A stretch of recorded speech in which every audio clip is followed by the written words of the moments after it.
do jogo. Oi. Eu achei, sinceramente, que no início do jogo o Vitória estava ansioso, né? Nós tínhamos até o domínio territorial da partida, mas erramos muitos passes e tentando forçar a jogada por dentro do campo, onde o Inter estava bem postado, o Inter veio com uma proposta de jogo bem definida ali para sair nos contra-ataques. Então nós estávamos dando a possibilidade, com os erros de passe, que o Internacional saísse de trás e numa dessas vezes até chegou bem na frente. No intervalo eu sentei com os atletas, falei aquilo que tinha que falar em termos táticos, algumas alterações só de posicionamento, mas o fundamental foi falar para eles que a bola não podia de maneira alguma queimar no nosso pé, e ela estava queimando, até pela ansiedade de todos, porque sabíamos que o gol deveria sair, porque isso geraria um empate na disputa e nos daria a chance ou do pênalti ou de chegar ao segundo gol. Já na segunda etapa não, o time voltou mais frio, errando menos, chegou mais, incomodou mais o Internacional, fez o gol de pênalti, e aí naqueles últimos 5 minutos finais ali houve até um certo equilíbrio no jogo, mas o Vitória foi amplamente superior ao longo de toda a partida. Então leva uma vaga merecidamente e passa de fase. Mancini, eu queria que você falasse um pouco do goleiro Kaique. A gente sabe que o futebol é aquela coisa, né? Do céu ao inferno, do inferno ao céu rapidinho. Mas é um goleiro hoje psicologicamente já formado, que é um garoto ainda de 20 para 21 anos de idade, mas passou aquilo lá no jogo de ida e passou agora, sai de herói no jogo de volta. Queria que falasse um pouquinho sobre ele. Olha, o engraçado disso é que quando acabou o jogo lá, nós entramos no vestiário, 2 minutos após ele falhar, e todo mundo foi em cima do Kaique, e eu até falei isso na entrevista. Todos os atletas foram e disseram o seguinte a ele: isso acontece, vai acontecer novamente ao longo da sua carreira, mas você vai pegar os pênaltis lá em Salvador e nós vamos passar de fase. Então hoje, na hora que terminou o jogo, todos eles ali na roda falaram a mesma coisa a ele. Então é bacana quando você vê que um cara que falhou no primeiro jogo teve a oportunidade, que o futebol te dá essa oportunidade de novo, foi lá e levou a Vitória a uma nova fase. Que fique o aprendizado, porque todo mundo erra na vida, não só nós. Eu erro na escalação, erro nas substituições, os atletas erram em campo, assim como todo mundo que está me vendo falar aqui erra também. Só que algumas pessoas têm o hábito de criticar as outras, e outras de uma forma elegante, de uma forma que a pessoa que está ouvindo a crítica pode entender e evoluir com a crítica. Outros usam de uma forma pejorativa, né? Então eu que estou aqui diariamente, que vejo não só o Kaique, mas outros atletas também, sei que muitos deles ainda vão passar por isso, porque a vida ensina dessa forma muitas vezes, mas eu fico feliz que ele rapidamente, em uma semana, pôde devolver à torcida a confiança necessária que todo mundo aqui dentro do Vitória tem nele. Bom, Mancini, em primeiro lugar, parabéns, porque todo mundo de coração na mão ali, sofrendo. Você fechou o treino, fez a grande surpresa que foi o Neilton, terminou sendo, ao lado do Kaique, um dos grandes nomes, mas enfim, o time lutou bastante. A gente quer saber de você, com todo esse processo, com toda a sua experiência no futebol, hoje foi um pouco diferente lá no seu coração, em função de tudo que vinha acontecendo, da própria não certeza da torcida, não confiança da torcida com o time? Olha, a torcida, ela sabe que o Vitória tem um time que se entrega, ela sabe que o Vitória tem limitações, assim como qualquer equipe, e aí depende de cada grau de limitação, né? Mas o Vitória, ele é um time que não se entrega, e ele mostrou mais uma vez isso. Sábado, diante do Flamengo, nós com um homem a mais, a gente teve maior volume de jogo, mas teve muita dificuldade em função de vários aspectos. Hoje nós também tivemos algumas dificuldades, mas o time não desistiu, foi lá, encontrou o gol de pênalti já no final da partida, se segurou, vários atletas sentindo, e fomos ao pênalti, né, a disputa de pênalti, onde o emocional fala muito alto. Então, naquele momento, a gente tentou devolver a confiança a todos eles, né, e fazer com que todos eles estivessem convictos de como eles bateriam o pênalti, porque, embora seja, entre aspas, aí uma loteria, há um treinamento, há um olhar emocional naquele momento, há uma força mental que tem que estar em campo, né? Então tudo isso fez parte. Acho que a torcida aos poucos ela está se identificando novamente com o time, e eu tenho certeza que ao longo do Campeonato Brasileiro e também na Copa do Brasil muitas emoções ainda virão. E sobre o Neilton, ele, a partir do momento em que ele fez o exame lá atrás, há cerca de 8 dias, eu tinha certeza que ele jogaria esse jogo. Então tudo foi feito exatamente para isso. Foi um risco, nós fomos para o risco, e quando você tem um jogo decisivo e você arrisca, dá a impressão que tudo se vai dar certo, conspira a favor, né? É importante quando você arrisca e vê que deu certo. O Neilton poderia ter saído no primeiro tempo sentindo a perna, mas a gente tinha confiança para o atleta em passar a informação que estava bem, que queria jogar. Então eu jamais vou deixar de fora um jogador, nem que eu tenha que tirar com 5 minutos de jogo, que é o que eu falo aqui dentro do Vitória, e hoje eu estou externando isso. O jogador em dúvida, se falar para mim que quer ir para o jogo, vai para o jogo, nem que eu tenha que tirar 5 minutos depois, mas eu não posso de maneira alguma deixar um cara que tem sido o diferencial do Vitória de fora, tanto é que fez o gol de pênalti e fechou a bateria dos pênaltis. Então acho que acertamos, assim como eu disse anteriormente aqui sobre erros, às vezes a gente erra e tem que passar por cima do erro e tentar novamente. Foi assim com o Neilton e felizmente deu certo. Mancini, parabéns pela classificação mais uma vez. E esse time de hoje, né, com a volta dos atletas que estavam suspensos, com o Juninho deslocado para a lateral esquerda, que é a posição de origem, para você, esse é o time ideal daqui para frente para a sequência do Campeonato Brasileiro? Claro que com a vinda de outros jogadores também contratados? Olha, esse é o time ideal do momento do Vitória, né? Não tenha dúvida disso. Eu tentei usar o Juninho já em outras funções e ele foi muito eficiente durante uma parte do ano, mas ele é especialista ali na lateral. O jogo lá do Sul, nós achávamos que o goleiro, em função da altura e do jogo aéreo do Inter, seria mais importante. Então essas são algumas mudanças que ao longo do processo a gente faz, basicamente contra alguns adversários. A volta do William Farias também foi precipitada, e eu estou aqui falando isso para todo mundo.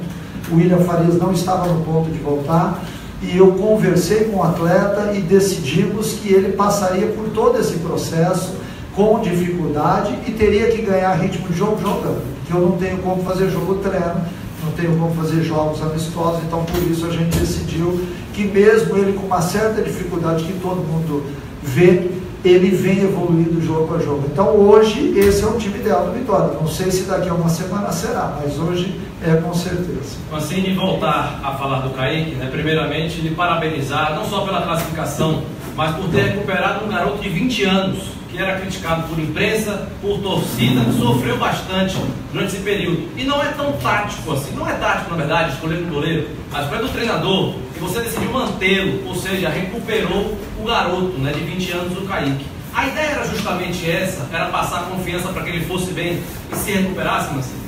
Não tenha dúvida que quando você está diariamente com os atletas, você vai vendo sinais, né? Aquele jogador, aquele goleiro que entrou lá em 2015 ou 2016, se não me falha a memória, nas duas decisões e foi muito bem, hoje é um outro goleiro, é um goleiro muito mais maduro, que já aprendeu uma série de coisas, que tem a estatura como ponto forte, então muitas bolas que são alçadas na área, o adversário bota mais velocidade na bola, porque sabe que se fizer uma bola alta ele vai sair e pega, porque tem 2 metros de altura. Então tudo isso daí vem de encontro àquilo que eu vejo diariamente nos treinos, né? A partir do momento em que ele amadureceu, eu vi que chegou o momento dele entrar. Não quer dizer que domingo ou no outro domingo ele não possa errar, porque isso aí faz parte do jogo, né? Mas acho muito importante quando você dá a possibilidade ao atleta de se recuperar dentro da partida. Hoje ele foi fundamental,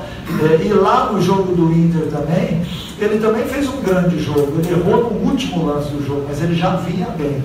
Então eu não tenho dúvidas em afirmar que ele hoje está mais maduro, que merece isso que está acontecendo na vida dele, e eu não tenho dúvida que ele tem um futuro ainda brilhante pela frente. Ô Mancini, de repente o jogador William Correa, no final da partida, fez um desabafo, até mesmo em virtude de algumas críticas, e destacou que você hoje é o melhor técnico do Brasil. Como é que você vê esse desabafo do William Correia? Eu vejo a opinião do William Correia, né? Logicamente que todos nós temos opiniões sobre uma série de coisas. Se ele falou isso e se ele acha isso, ótimo, né? É sinal que aquilo que eu estou mostrando e passando a ele surte resultado para ele, o William Correia. Não quer dizer que todo mundo pense assim, eu sei disso. Mas é importante quando você vê um atleta falando daquilo que ele vive diariamente, né? Porque muitas vezes vocês estão aqui e em algumas vezes não estão também. Não estão porque hoje o futebol ele não é aberto como era antigamente, onde o repórter, o jornalista, às vezes até entrava em campo, ia lá, gravava individualmente a conversa, mas hoje já está tudo muito mais organizado. A gente perdeu um pouquinho de contato com quem comenta e com quem narra, porque hoje você não entra diretamente mais nas rádios, né? Então há uma certa mudança no futebol. E por isso é importante quando alguns atletas se pronunciam a respeito de alguma coisa. Se for um desabafo, eu não ouvi a entrevista, né, logicamente, mas a emoção que ele viveu ali no campo é de se pensar que ele tem o direito de fazer isso, né? Eu espero que o que ele falou não tenha atingido ninguém, né? Porque o William Correia é um cara extremamente sincero, ele fala aquilo que ele realmente pensa, né? E eu espero sinceramente que não só na opinião dele, mas outras pessoas também enxerguem aquilo que ele está falando. Mancini, depois da classificação do Bragantino, eu te fiz uma pergunta. Se você preferia, qual time você preferia enfrentar no sorteio? Você me falou que naquela altura você preferia enfrentar um time de menor porte, porque era melhor para o Vitória. Amanhã vai ter um sorteio, meio-dia na CBF, o Vitória vai enfrentar certamente um time que está na Libertadores ou alguém que já saiu, no caso da Chapecoense. E eu te refaço a pergunta: dá para escolher alguém nessa altura do campeonato, o Vitória está jogando, escolhe um time mais cascudo ou um time menos técnico? Não tem como escolher dessa vez, né? Nem na outra tinha, porque eu acertei. Mas enfim, eu acho que quem pode escolher é quem está no outro pote. Nós que já estamos jogando a várias fases, a gente não tem o que escolher, porque são times que estão jogando Libertadores ou que já saíram de Libertadores, então é sempre muito difícil você falar sobre isso. Muitas vezes você tem a falsa impressão de que enfrentando uma equipe de menor porte você vai ter maior facilidade, porque a pressão é tua de ter que ir lá e ganhar o jogo, e de repente isso não acontece. Eu tenho um título de Copa do Brasil, onde o Paulista de Jundiaí jogou contra 6 times de Série A. Isso é inédito na Copa do Brasil. Ninguém passou por isso. O Paulista enfrentou 6 times de Série A e passou pelos 6 times. Então, que sirva de exemplo, que a gente enfrente quem vier da forma como nós jogamos hoje, com luta, com perseverança, com tranquilidade do segundo tempo, para que a gente possa sonhar em passar de fase mais algumas vezes. Mancini, no início do jogo, no primeiro tempo, você perdeu o Rodrigo Andrade, colocou ali o Zé Wellison e tem também como opção o Lucas e o jogador Jefferson, que pode jogar no Campeonato Brasileiro. Hoje o Cedric fez 2 gols lá na Copa do Brasil Sub-20. Quando ele retornar do Rio, ele volta para o time principal? Então, nós temos que reavaliar uma série de coisas, né? Os atletas que foram bem na Copa de São Paulo vieram, ficaram aqui, que foi o caso do Cedric, do Flávio, do Luan. O Flávio e o Cedric acabaram descendo ao time Sub-20, jogaram lá. Então eu vou ter uma conversa novamente com o João, que é o técnico, né? É importante que esse elo esteja formado e que a gente saiba não só pelo jogo, mas o dia a dia do atleta lá. Hoje eu tenho mais opções aqui, mas é importante que esses atletas do Sub-20 sintam segurança quando chegarem aqui no profissional. E é importante também que a gente dê espaço para eles, porque assim como eu falava do Kaique, que lá em 2016 era um e hoje em 2018 é outro, esses atletas também precisam maturar. E essa maturação ela só acontece quando você traz o jogador para cá, porque parece para todo mundo que é muito simples a passagem do Sub-20 ao profissional, mas ela é muito longa. Ela necessita de uma maturação até física muito grande, então por isso que a gente abre sempre esse espaço para que vários atletas estejam aqui. Para finalizar aqui, Mancini, você trabalhou com o Vitor Ramos aqui no Vitória, na Chapecoense. Está sem clube. O Vitória quer contratar zagueiros. o Mancini aprovaria a contratação do Vitor Ramos? De imediato. O Vitor Ramos é um grande jogador. Não tenha dúvida que se ele estivesse aqui, ele estaria nos ajudando. Então é um cara que já fez algumas besteiras lá atrás que não me diz respeito, porque eu me preocupo somente com o atleta dentro de campo. Dentro de campo ele sempre foi correto comigo, extremamente profissional. Agora, existe toda uma negociação que eu não sei se vai acontecer ou não. Existe também uma diretoria onde a gente senta e decide as coisas, então não é assim que decide. Eu tenho peso nisso daí, mas há também a diretoria, há a comunidade do Vitória, há o interesse do atleta, que eu não sei se tem, acredito que sim. Então, diante de tudo isso, a gente tem que sentar, pensar e ver se é a melhor opção. Mas em termos de jogador, não tenho dúvida. Analisando a entrevista do